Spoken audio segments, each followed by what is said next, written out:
Deanie and Bruce. Will be quite an addition. Thank you, Carol.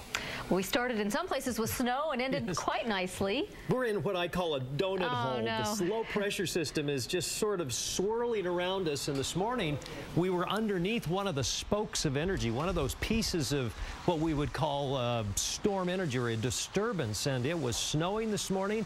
I think it scared everybody because they thought, uh-oh, here we go again. But isn't that a beautiful background? You've got those trees with flowers and the snow falling. Oh, this time of the year, if you end up with one of those lake effect storms with 10 or 12 inches of snow, you know the branches are going to come down. This is what it looked like in North Ogden.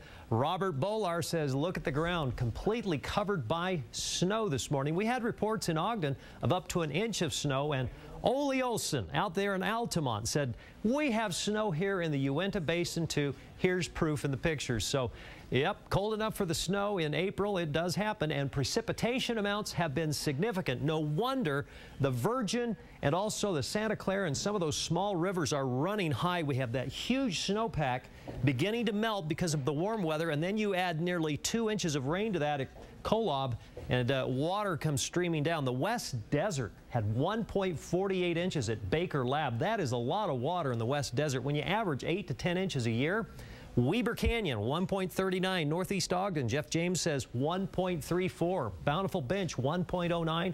Grantsville, 1.05. And the Olympus Cove, 0.97. Now, we're not quite done yet. I'm estimating another 1/10 to 1/4 of an inch will fall as the backwash or the wraparound of this storm begins to work its way towards the Wasatch Front. But here's this donut hole that I was talking about. The upper low is actually spinning around and around, and for some reason there's not a lot of lift in the middle, so we get the sunshine. We're 53 degrees, but look at Elko, 36 and some snow. On Live 5 Viper, you can see where this wraparound is. It extends from Pocatello over towards the Elko area. And what's happening is the flow is from the northeast with the wraparound, but the entire low pressure zone will be moving eastward, so that'll pull this area with it. This evening, if you have plans to go out, no problem. Tomorrow morning, though, this area will be right over the top of northern Utah, and we can expect that there will be some morning rain with higher elevation snowfall, probably above 5,000 feet. There's another area producing precipitation right now. Larry Matthews says it is cold, 48 degrees. It's actually colder in St. George than it is in Salt Lake City right now, and some light rain showers over Utah's Dixie. Now, here's where that low pressure, that area from the northwest impacts us across northern Utah. The flow will be northwest, so that's a favorable flow to uplift along the Wasatch Front and produce precipitation. 51 in Vernal, 52 in Roosevelt, downslope in the Uinta Basin tomorrow. So I doubt we're going to see much in the way of any significant precipitation. Same thing for the southeastern part of the state. With the upslope here, a few showers around Cedar City and Scipio Summit and over towards Fillmore. Look at the next 7 days. Chilly, but sunshine tomorrow.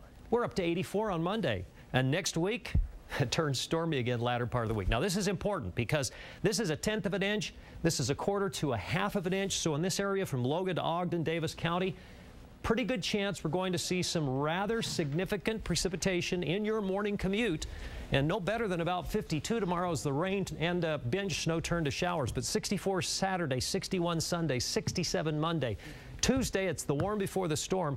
We're in a process right now that I believe is a cycle of 7 days. Every 7 days, a storm has been moving in, and Wednesday, another one comes in. So Wednesday, Thursday, Friday, here we go again. Take it to the bank? All right. You're pretty certain? Well, we're in a cycle. At least for the next 7 days. We've seen a definite change in the pattern. April showers, from March, the end of March through April, we've seen a definite change in the weather pattern.